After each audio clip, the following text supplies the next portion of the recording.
Now, we are in the year of 2023. When it comes to the word democracy, too often we tend to think about the country of the United States of America.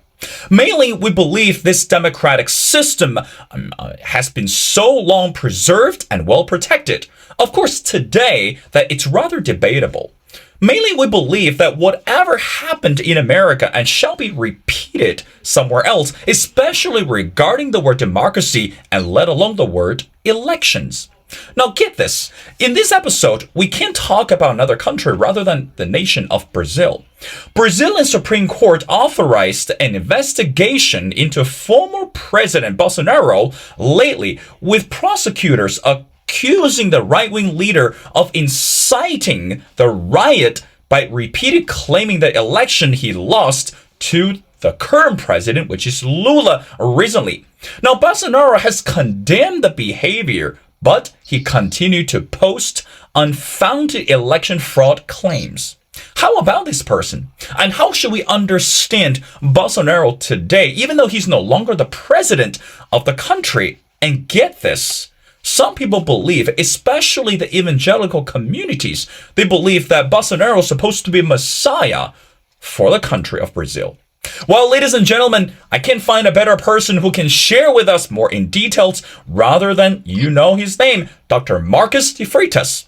Now, Dr. Marcus is a senior fellow at the Policy Center for the New South. He focuses on international law, international relations, and Brazil, and is currently a visiting professor of international law and international relations at China Foreign Affairs University in Beijing, China. Dr. Marcus, and happy 2023, and welcome back to The Missing Piece. Thank you so much for your invitation. Will, always a pleasure to be with you, and happy 2023 too. Well, Dr. Marcus, again, as we mentioned before, we're very excited about this conversation. Now, I want to get to the first question.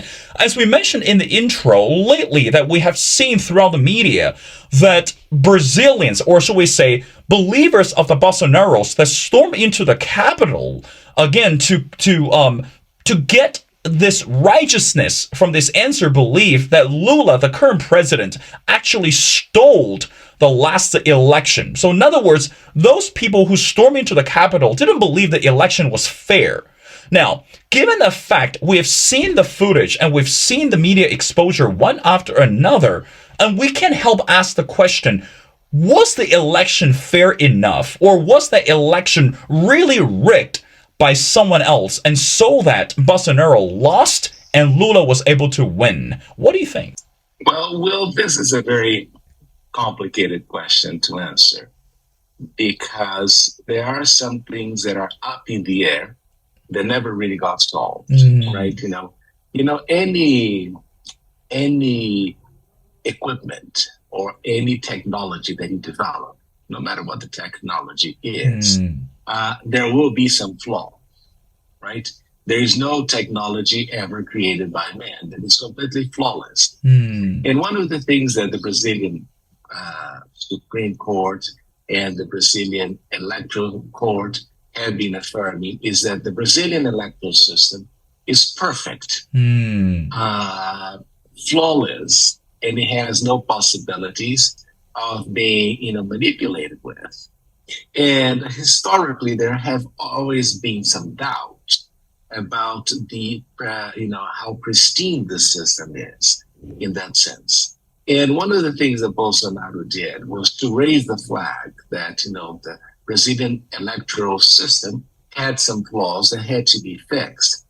The issue is that the way he proposed the review of this mechanism was, going back to a previous system or a mix with the previous system where you have like a paper proof and the electronic voting.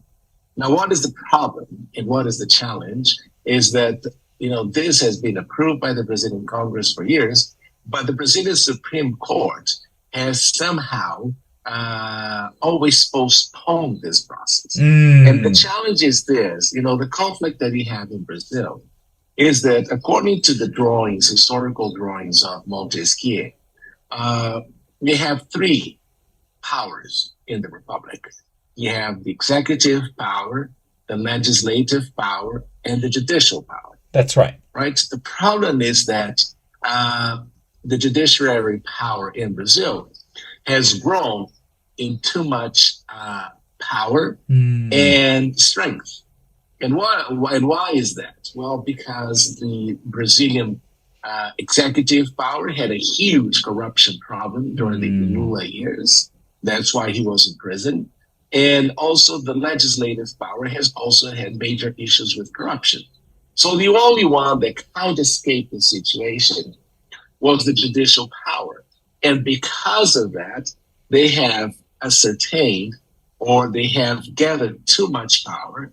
And because of this, they have really interfered in the way the other powers work and the other ones in the system work. So you have this, a electoral system or, an electronic voting that some people believe it not to be 100% accurate because at the end of the election, at the end of the cycle, you as the elector do not have a paper saying showing you who you voted, right? You do not see that, so there is no receipt for that.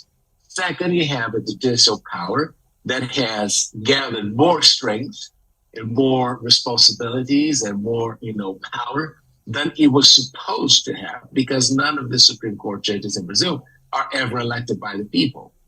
And third, and that's an important thing that he also saw, people felt that the way that Lula ticket was somehow approved was the result of a lot of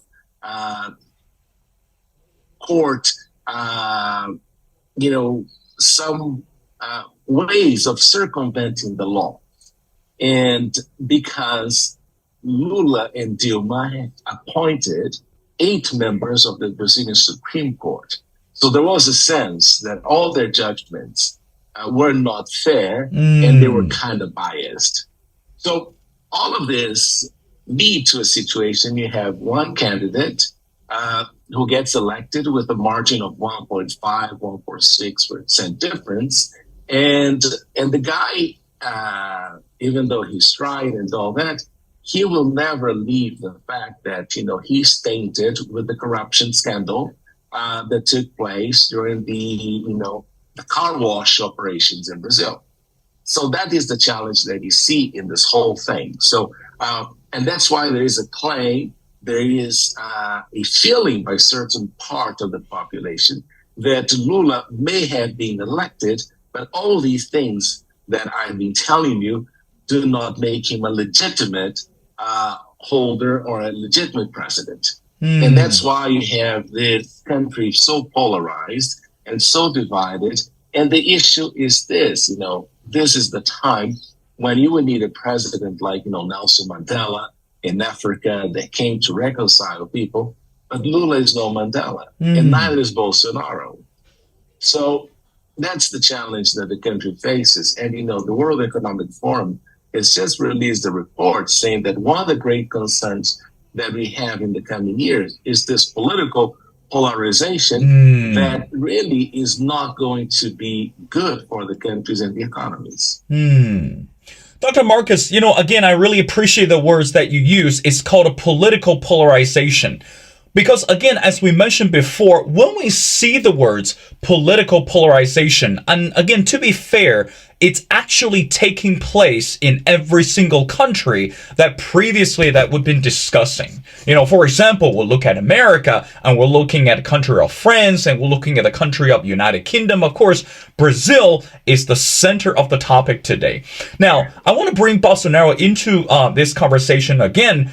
As I mentioned in the intro, people tend to believe there's a strong relationship between Bolsonaro and this evangelical community in Brazil. Given the fact that you and I would discuss this before, his middle name is Messiah. And I want to read something to you that he said long time ago. During the presidential campaign season, that Bolsonaro said that for him and for Brazil, God was above everything, and the God shall be above everyone. Now, Dr. Marcus, we never get a chance to discuss regarding Bolsonaro's Christian belief or his ties with the evangelical community, how should we understand his influence even though he's no longer the president? And how much does he still influence the people within the Christian community and also some of the citizens in Brazil today? Does that create a bigger political or socio-economic trouble for Lula today? Well, the fact that is that Bolsonaro really had an appeal to this evangelical movement, because you have to go through history in Brazil. Brazil is a Catholic. The majority of the country has been Catholic. The Catholic have been in power for the longest time. And the result is that these evangelical people, the evangelical community has been somehow away from power. And even though Bolsonaro is a Catholic, and you should remember that, his wife is an evangelical. And he somehow appealed a little bit more to this community because for a long time they always felt disenfranchised from the system, right? Because you always have Catholic presidents and all that. And the strength of the Catholic Church is very strong in Brazil. It was kind of interesting that a few days ago, we had, it was on the internet that Lula had a picture of Christ, on the cross. It was, he had like, a crucifix with Christ, a wood crucifix, and he was looking, and saying, Jesus, you're going to come back to save Brazil, and I am already here. So, kind of also taking this messianic approach to himself, right? So the issue is this: the problem we have, regarding this political polarization, and I think it's something that you do not have. Gladly, you do not have that in China. This we call this eschatological perspective on the world, which is this constant fight between good and evil. And somehow evil will prevail, and there is one time that Jesus is going to come back and solve it all. We're taking this too seriously in politics, so we're dividing, the candidates in black and white, red and blue, and in Brazil it was red and green, right? Red and green and yellow. So the problem is that we have been dividing the countries like this. Now, you mentioned France, but France has historically been divided, but this division in France never really led to the end of the center. Now, what is the problem that we're facing in the US, in Brazil, and in other places in the world is that because we have this polarization between one extreme and the other, and believe me, they are very similar in the long run, not in the long run, in the mid run, in the short run, in the long run, they seem to be, working in the same way and following the same path because they have to base themselves on populism and some measures that are going to attract the public and all this. Now they touch, they're very similar in the way they approach things, but the problem is that this polarization has really killed the center, and the problem is that with social media. And this is one of the challenges that we see rising. Social media somehow creates bubbles. And in these bubbles, you're fed by these bubbles, you eat and you consume the same values and the same perspective. And we have seen in these bubbles, strange theories, conspiracy theories, all these kinds being invented in these platforms that we did not have in the past. It's not that they were not out there. We've always had lunatics out there in that sense. But the issue is that it has created these bubbles. And the problem with these bubbles is that instead of, trying to approach people and trying to get them near to the center, it really feeds the people to go extreme. And the problem is this: you need to have some kind of leadership that is able to reconcile both sides. But the problem is that the rhetoric never corresponds to the reality. Barack Obama was saying that there was no red states or blue states, there was only the United States. He said that. That's right. He never really did anything. It really didn't do anything. And you saw Biden saying that he was going to reconcile people. And then you saw, you just observe what he has been doing in the United States regarding the fight between Republicans and Democrats. Now, Brazil is not different in that sense. But the issue is this. This takes an even greater perspective of this fight of good and evil, because in a sense, you have Bolsonaro that has this, claim over the evangelical vote. And in the other side, you have a candidate that was supported by the Catholics, many people in the Catholic Church, not everyone, but also who has the reputation of being a corrupt leader.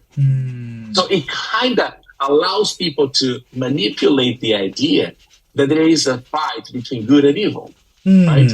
One that is not corrupt and the other one who has been arrested for corruption and all that. So it creates this imaginary fight, and that's the challenge that we see. Dr. Marcus, again, I think you're right, or I believe that you're 100% right, because today, when we look at, again, not just about Brazil, but also coming back to America and also any other countries, this whole political division, it's actually discouraging people from believing the core value of democracy. Again, this is something that we mentioned at the beginning. Now, let's go along with this conversation. Again, since you mentioned that today, only just because of the rhetoric and because of this whole political division that really driving the voters away from believing this democratic system or believing, the leadership in whatsoever. So my next question to you is, since Lula has already successfully become the president for Brazil, now Bolsonaro is, again, even though he never admitted, but the fact is he's a former president of the country. Now, moving ahead, how do you think that for the Lula's voters or for the people who voted for Lula understand and comprehend the riot took place recently? Because, I have to admit that, Dr. Marcus, as soon as that event took place in Brazil, people began to link that with what's happened on January 1st, regarding to the January 6th of the United States. So people are saying because U.S. had this democratic system and that really people stormed into the Capitol, really made embarrassing activity for the country. Now look at what's happening in Brazil today. Do you think those two really echo each other, or those two are completely separate incidents or separate political behaviors? It's interesting because in a way, one could say that Trump kind of incentivized that kind of movement, even though he wasn't saying to people to invade the Capitol, right? Right. In Brazil was a little different, because in Brazil, we had a designer, a very famous architect, Leonardo, who designed the city and designed the Capitol, and he mistakenly placed the three powers, he put the executive branch right in front of the legislative and the judicial branch, all of them. We call it three-power square, and none of these things really had security that would be enough to contain a huge crowd, right? The Brazilian Congress has been invaded so many times in the past, with destruction having taken place during the Dilma years. But they never improved, right? The security or the control and all that.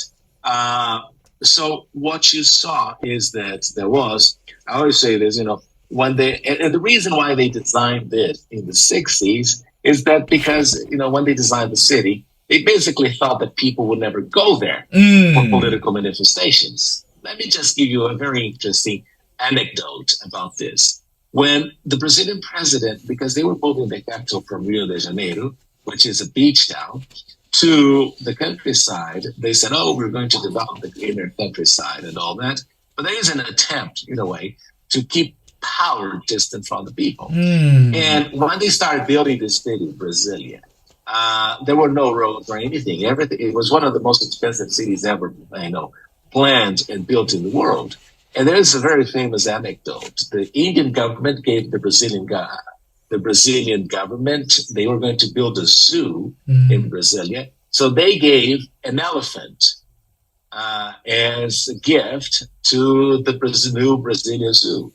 It took 18 months for the elephant to get from Rio de Janeiro, where it arrived, all the way to Brasilia, because there was no way to get there. So somehow, they had built a city that was distant in every sense. So what you saw is that, there's a problem in the design of the city, and there's a problem in securing, these places in a way that is effective. Now, what we have seen, in a way, is that there is a high level of discontent in this situation. And the interesting factor, Will, is that instead of, and you're talking about the other side, the Lula voters and all that, you see that with the return of Lula, there is a sense of vengeance on their side regarding the Bolsonaro years and the fact that Lula was in prison and the fact that Dilma was impeached. So you see people claiming no amnesty for these people or the full application of the law. And, and they have been calling these acts terrorism acts and all that. So, and you saw that the rhetoric has really been growing. And instead of people trying to slow down, let's take, if people destroyed public assets and public goods, they need to be prosecuted. That's right. And if necessary, put in jail. That's the policy. That's how it should work and all that. Now, what is the difficulty? Well, the difficulty is that we have somebody at the head of the government who was arrested for corruption and now is the president of the country. So the power of example is lost in that sense. And then there is, it becomes a country where people feel that there are no penalties for you not to comply, if you do not comply with the law. So that's the challenge, and that's the greatest problem that the country faces in relation to the way it moves on in the future. So one would expect that the other side, the Lula side, would somehow try to seek a little bit of a more peaceful coexistence, but this is not what has been happening. Dr. Marcus, I know you're very busy. Now stay with me. I got two more questions before letting you go. Now, I want to move on to this relationship. Again, you mentioned, you're right. For example, there are three crucial branches for any other country or for any law-abiding citizens to understand, which is, again, you mentioned the judicial, the legislature, and also the executive. Now, help us to understand, since we know that Lula was once jailed for corruption, but right now he is the president and Bolsonaro was the former president. So again, these are the facts. How about the relationship between, I guess, the law-abiding citizens with the two people? Again, the reason why I'm asking that, because there are still some people believe that this country should be run by laws or should be run according to constitutions or according to lawful ways. But again, it doesn't look like the scenario, doesn't look like the fact that this country is following the principle because the power shift, because the political division. So my question to you, Dr. Marcus, is how can we bring Brazil back on the right track in order to allow people to understand law is still the center or the core value of the country? And again, it doesn't matter if someone says the election was stolen, or it doesn't matter if someone believes the election was not fair, but we still need to understand the value of democracy, the value of being a law-abiding citizen. What do you say to that? Well, the only way for you to fix this is waiting for the next 4 years, right? That's the way we have designed the system in our country. We have elections every 4 years. Actually, we have elections every 2 years, but every 4 years we change the president.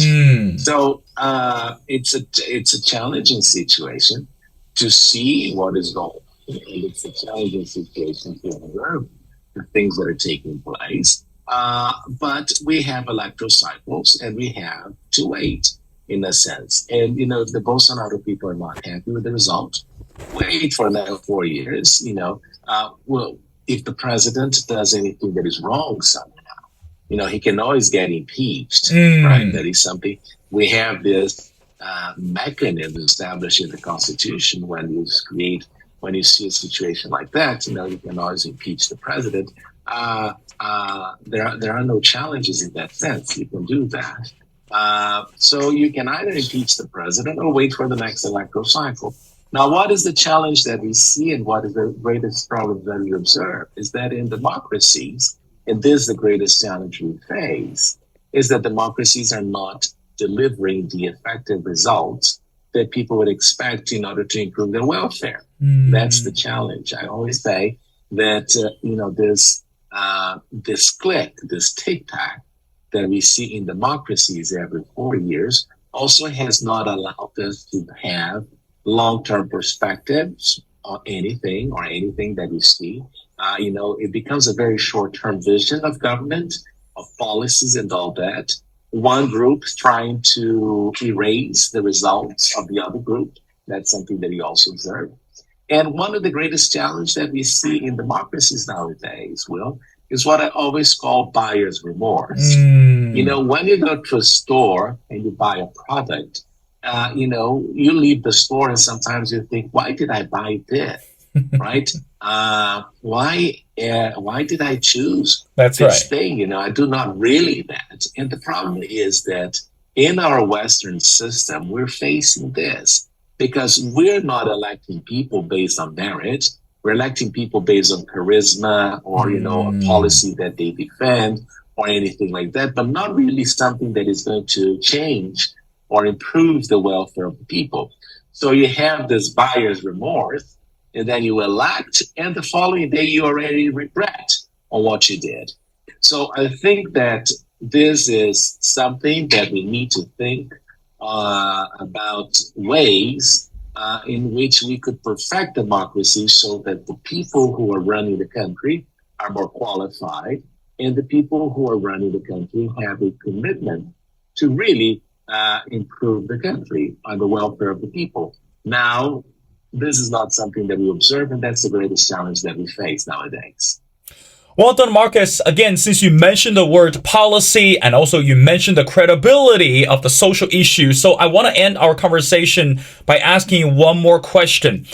During the presidency of Bolsonaro, that he believed that several ideas or several projects were going to create ripple effects, especially for the people. For example, opened up new military schools, and also a lot more people who oppose gay marriage and also abortion. Again, those issues are not just crucial for people in Brazil and also in America and also in other countries as well. But coming back to America, how much do you think today, under Lula's presidency, such idea as military schools and gay marriages and abortion and also other social issues are going to be solved under Lula, or at least is going to provide some sense of satisfaction for the voters? It doesn't matter if he's going to be the next president or not, but again, those things are not going to go away very soon. So what do you say to that? Well, I think that Lula will adopt a very woke agenda in a sense, right? He's going to implement many of these things that we see in the leftist parties that he had in Europe and in the United States. Now, trust me, there is no what they call left in Brazil has no relationship to what you call left in China. Right? No relationship whatsoever. I always say this, I wish that the Brazilians would somehow stick a little bit more to the leftist agenda that China has regarding welfare and improvement of quality of life and GDP per capita and all that. But the challenge is this, right? And so they're going to have this more open social agenda and be a little bit more inclusive. And I think that was one of the mistakes of Bolsonaro, because some of the things that he was doing really was not in agreement with the time, right? Mm. But he was, and that's the challenge that Bolsonaro did, which is exactly the same mistake of Trump. He was talking to his bubble all the time. And Mm. that bubble is not enough to elect them or re-elect them as president, right?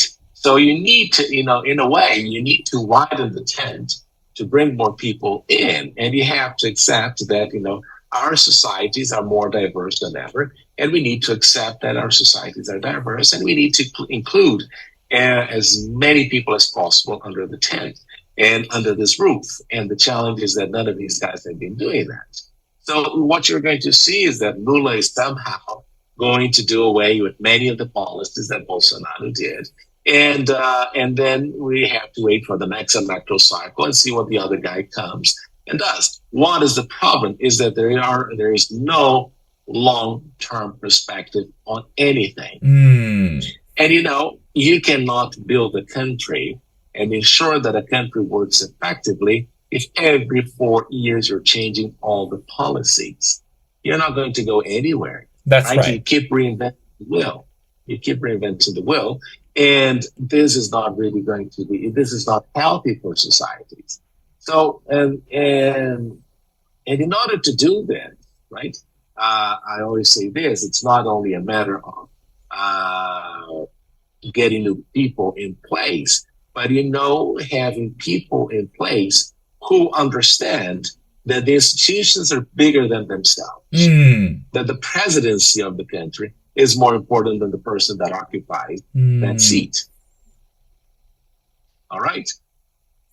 Very good. Well, again, Dr. Marcus, I think you're right. Again, even though we're right now just in the beginning of 2023, and we're only looking at the country of Brazil, but in the long run, and I believe it's important and crucial for us continue to understand that democracy should be valued and democracy should be well preserved.